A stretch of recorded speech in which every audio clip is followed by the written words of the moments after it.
We have breaking news on this edition of the Wizards Talk podcast presented by Western Governors University. I'm Chris Miller with Wes Hall, Quinton Mayo, and Chase Hughes. Coming up a little bit later, Chase is going to break down an article he just wrote about Davis Bertans and what the thinking is with Wizards management going into free agency, whenever that is. But guys, again, the breaking news, and I'm just going to read a statement from the NBA. The NBA and the National Basketball Players Association today announced that in light of the Milwaukee Bucks' decision to not take the floor today for Game 5 against the Orlando Magic, today's 3 games, the Bucks versus Magic, Houston Rockets versus Oklahoma City Thunder, and the Los Angeles Lakers versus the Portland Trail Blazers have been postponed. Game 5 of each series will be rescheduled. This is on the heels of what happened on Sunday with Jacob Blake, who was shot in the back 7 times by Kenosha policemen. We will again, talk more basketball in a moment. But, gentlemen, this is a very significant development.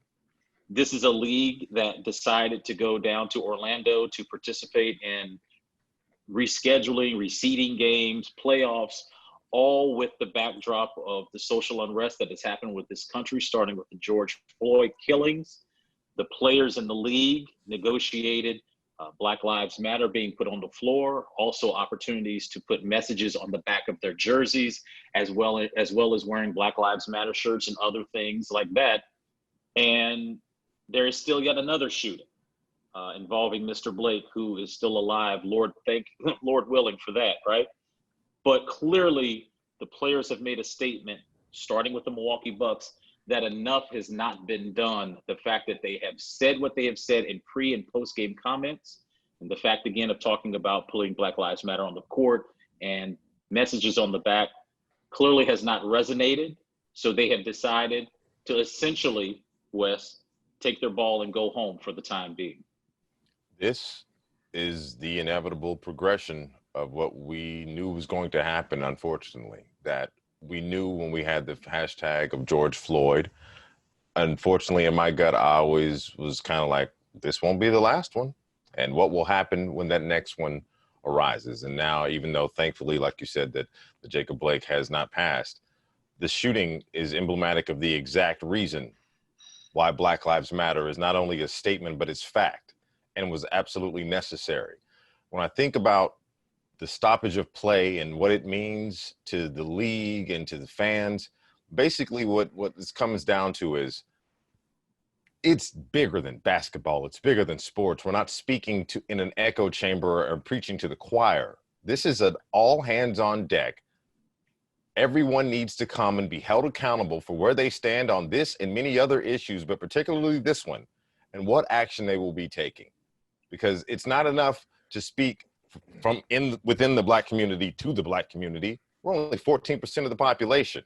The problem is bigger than us, but yet we continue to maintain the lion's share of the burden of this situation continuing to be maintained in this country. So now, as you move forward, as you're listening to this podcast right now, I put accountability at every person's doorstep. I'm not going to limit it to America because it's not just America's problem, but I will definitely put it at every person who can hear my voice's doorstep. What are you doing today to change this world from what it was to what it should be? How are you helping transition from ideals and platitudes to reality? Tangible, quantitative change. That's what this is about. And so I stand wholeheartedly beside any player, any organization, any person that wants to make sure that the maintenance of human integrity and equality and equity is maintained. I will stand with you and fight vigilantly until the very end for that, because at the end of the day, my life is not a game. My life is not a sport.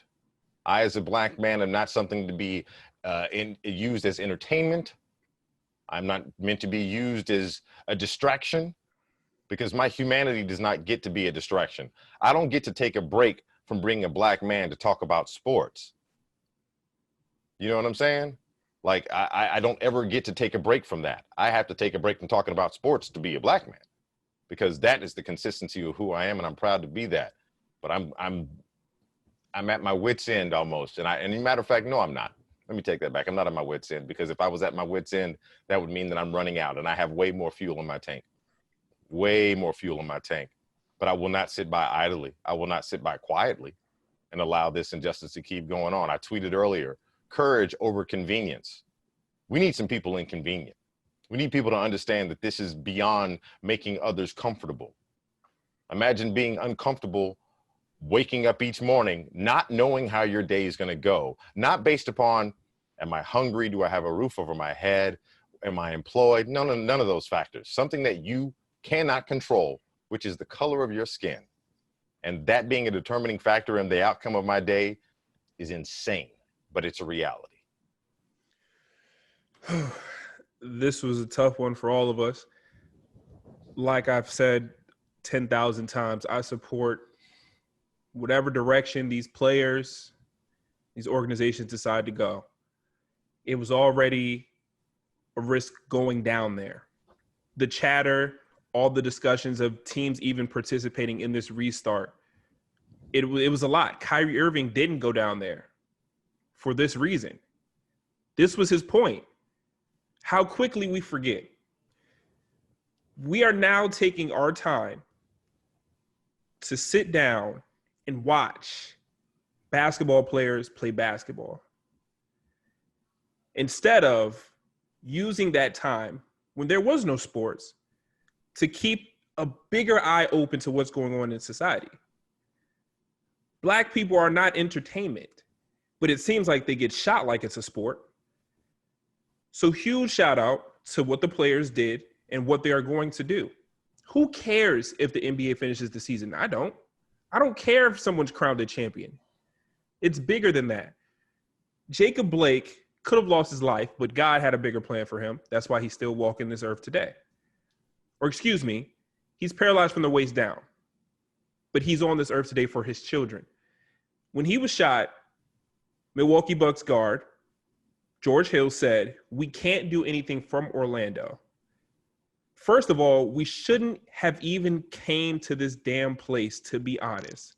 I think coming here just took all of the focal points off of what the issues really are. Another hashtag, while the players are playing games on a court that has Black Lives Matter plastered on top of it and on their jerseys and all types of messages, it's not enough. It's not enough. So therefore, until we get some justice, you're not going to watch us play these games for your convenience. Breonna Taylor can't watch another basketball game. Jacob Blake is lucky he can watch another basketball game. He got shot while his children were in the back seat watching him. They don't care if you're alone. They don't care if you're with your family. A white man yesterday or 2 days ago with an AR from Illinois went to a protest of the Jacob Blake shooting and shot and killed 2 people protesting the shooting. Continued to walk past multiple police vehicles, went home, slept in his own bed, and he's still in the loose. 2 people are killed, gone. Families no longer have them. It is no longer, and it hasn't been, about basketball. We tried it. Cool.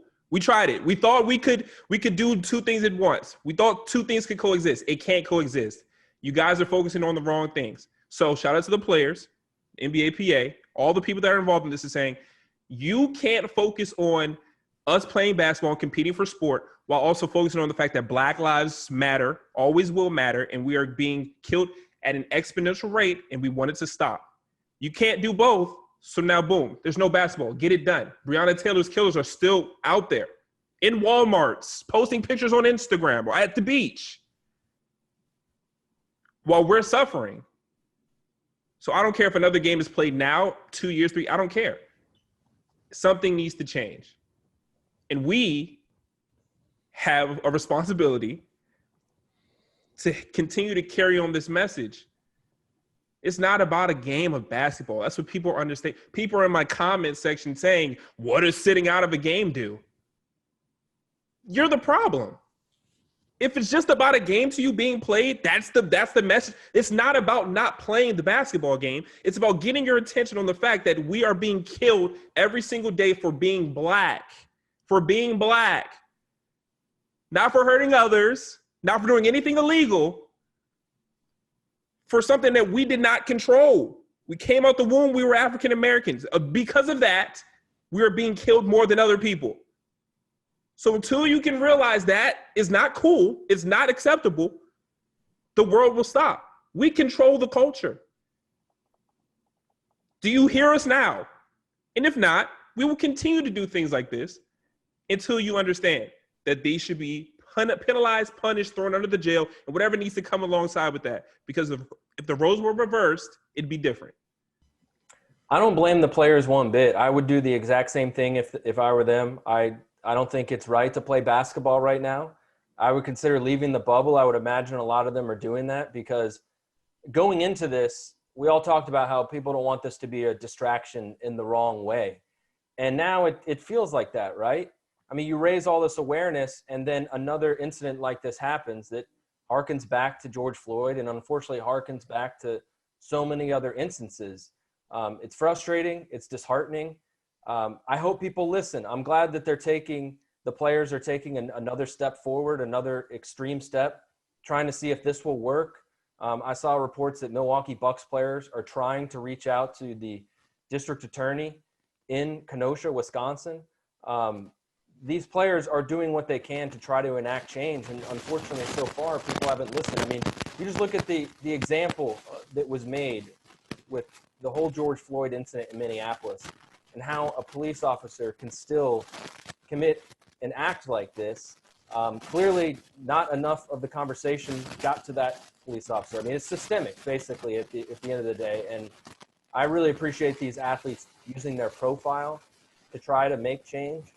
And clearly, change hasn't happened yet. And what's frustrating is you just wonder how much change can happen in a short period of time because things, like I said, I believe are systemic. Before we got on this podcast, today was a day in which I wanted to go back and listen to Dr. King's last speech that he made before he was assassinated, April 4th, 1968.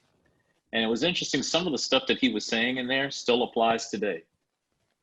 I mean, it's, man, it's just, there's so many things that I want to say that I have to understand in the space that we're in. We have to kind of keep it to the news of the day and talking about basketball. But it was just interesting to me. If you just go back and just listen to Dr. King's last speech in Memphis, the things that he is talking about today, then is still going on today. John Wall just tweeted out, guys, somebody that's not in the bubble, said, just in case you forgot, hashtag bigger than basketball.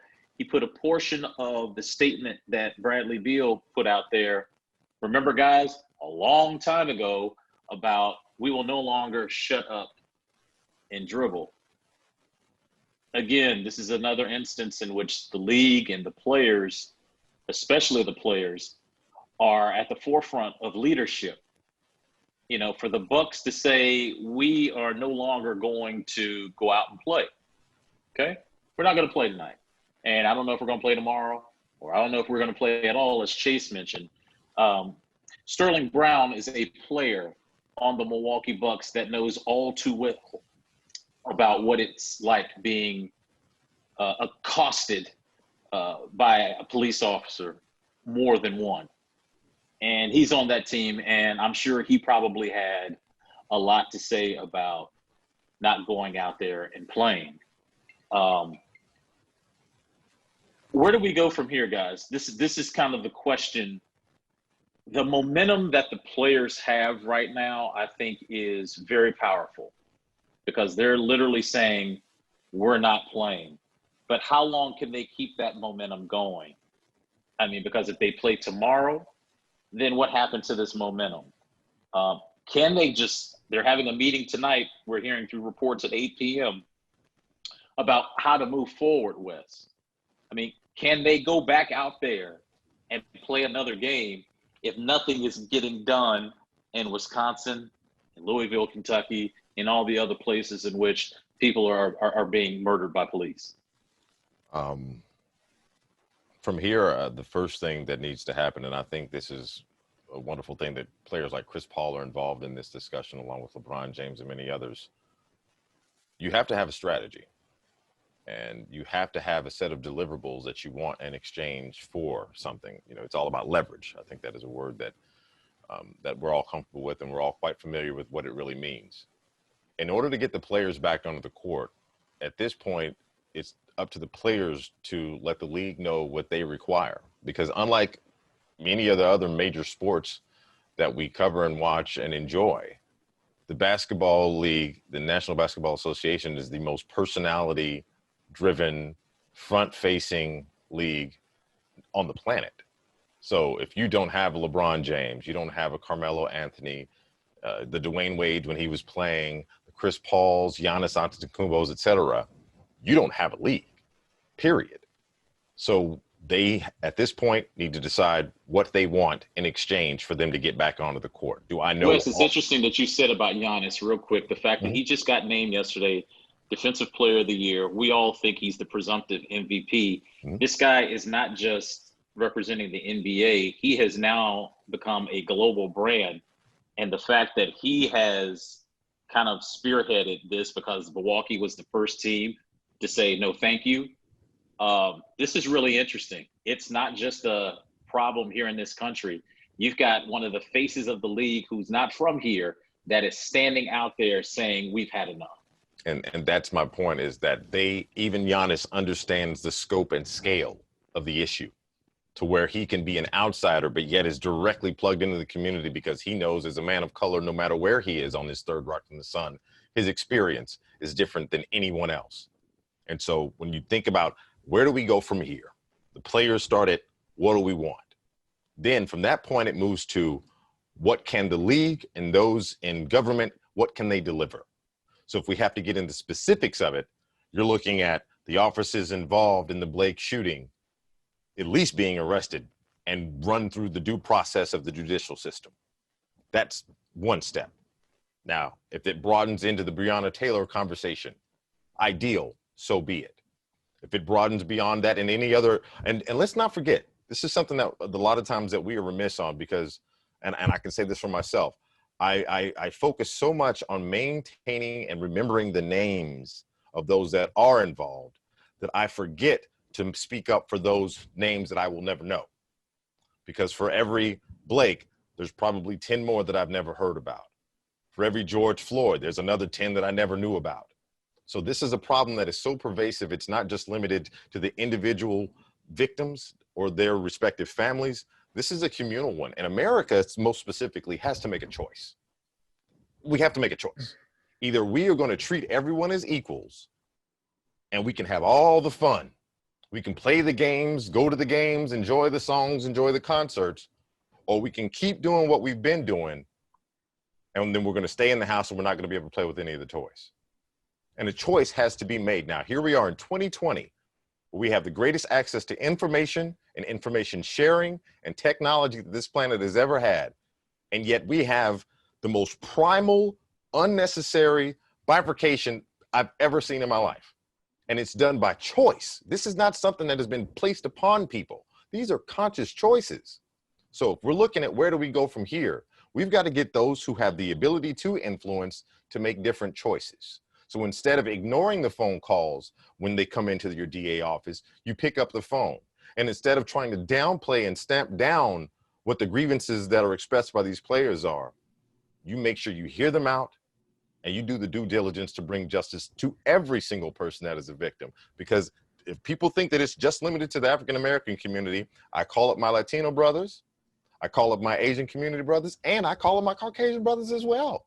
This is not limited to us. But don't forget, like I said, we are the one taking the lion's share of the burden on this. We always have historically, and to this day, unfortunately, we do as well.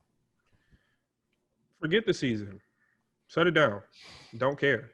We need all hands on deck. Period. But at this point, it needs undivided attention. We tried. It needs undivided attention. I'm with you. I just feel like they're not listening. And I feel like the people that are in positions of power clearly thought, we'll let it kind of like brush over for a couple of weeks. Players will, it'll die down. The WNBA, they won't talk about. No, they tried to tell you when this thing started what it was all about. And it kind of reminds me about the Colin Kaepernick situation. Again, don't feel like people were listening. Now you're listening because now it's a thing, right? It wasn't a thing back then when he was taking the knee and was trying to explain it to people why he was doing it. The players in the NBA and the WNBA went about it the right way. We can all agree on that, okay? They're using their platform. They're in lockstep with one another. They're organized. They're asking people to get out and vote, not telling you who to vote for, but they're trying to get these polling places open. We want people to use their God-given right in this country to go and vote. So I feel like the players on both leagues put it out there. And again, for some reason, there's another shooting. And we can really get into the specifics of it or not, but the fact that the video clearly states this man's back was turned to a police officer and was shot 7 times. And if you look at that video and you go, well, what did he do? Or what did it? No, there's nothing that could have been done to lend to someone turning their back on you and you go shoot them 7 times. So this is the reason why the players have now decided they didn't want to play basketball anymore. Chase, I'll go to you with this one. I'm just curious now what the next step is, because clearly, from what I was seeing on Twitter, Bucks ownership was kind of surprised by it. They were told by the players that they weren't going to play. The Orlando Magic has issued a statement saying they are in lockstep with what the Bucks are doing. That was their opponent today. And the other 2 games, those 4 teams decided that they were not playing tonight. Now, again, there is a meeting at 8 p.m. All players are invited to go down there to figure out what is the next step. Do you see it going that far, Chase, as the league being shut down?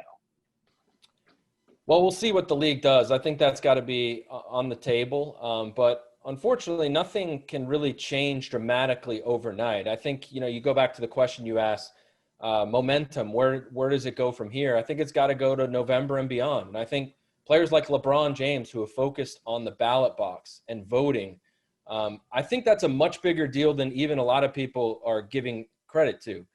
These guys have enormous power and influence in a league that gears towards younger people than certainly baseball, I think even the NFL and NHL.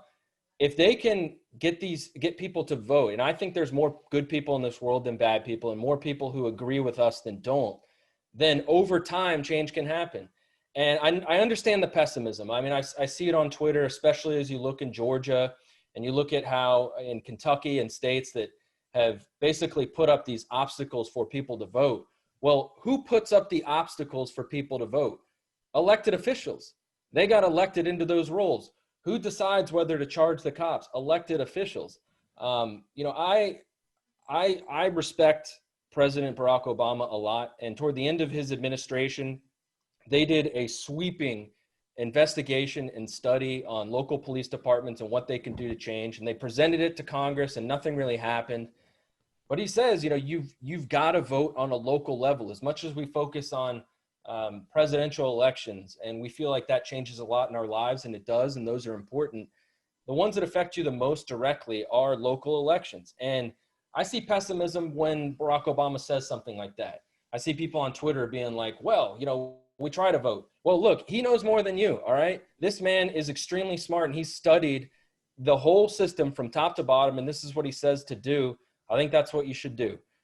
So unfortunately, obviously, it's very difficult, and it's hard to accept that nothing can change overnight, but I think we're realizing that as big as the platform that these guys have, it's limited in creating change in the short term, but long term, the 17, 18, 19-year-olds, the people who are just able to vote now for the first time in their lives or are about to be able to vote for the first time in their lives, if more people were mobilized that believe in these things, the world could actually change. So listen to Barack, basically. I agree completely with you, Chase, that voting is a foundational premise, that one of the foundational premises and tenets that this country was built on. And it just harkens me back to, of all the things that we've said discussing this topic over the various times that we've had it, I go back to the Declaration of Independence for these words, because they were brought to me as a child, as we all were in young education. But these are the ones that always resonate closest to my heart. And it pretty much states as follows in the second stanza: we hold these truths to be self-evident, all men are created equal, that they are endowed by their Creator with certain unalienable rights, that among these are life, liberty, and the pursuit of happiness. I dare not think that these men did not choose their words wisely. These are the rights spoken in the Declaration of Independence, and they still to this day resonate within my heart. And until these words are met in reality, I will continue to use them. Well said, Wes. I'll just end like this. I think the NBA players, the WNBA players, have listened to the late John Lewis when he told you to go get in good trouble. Would you guys agree that this is good trouble? Absolutely. Yes, the best kind.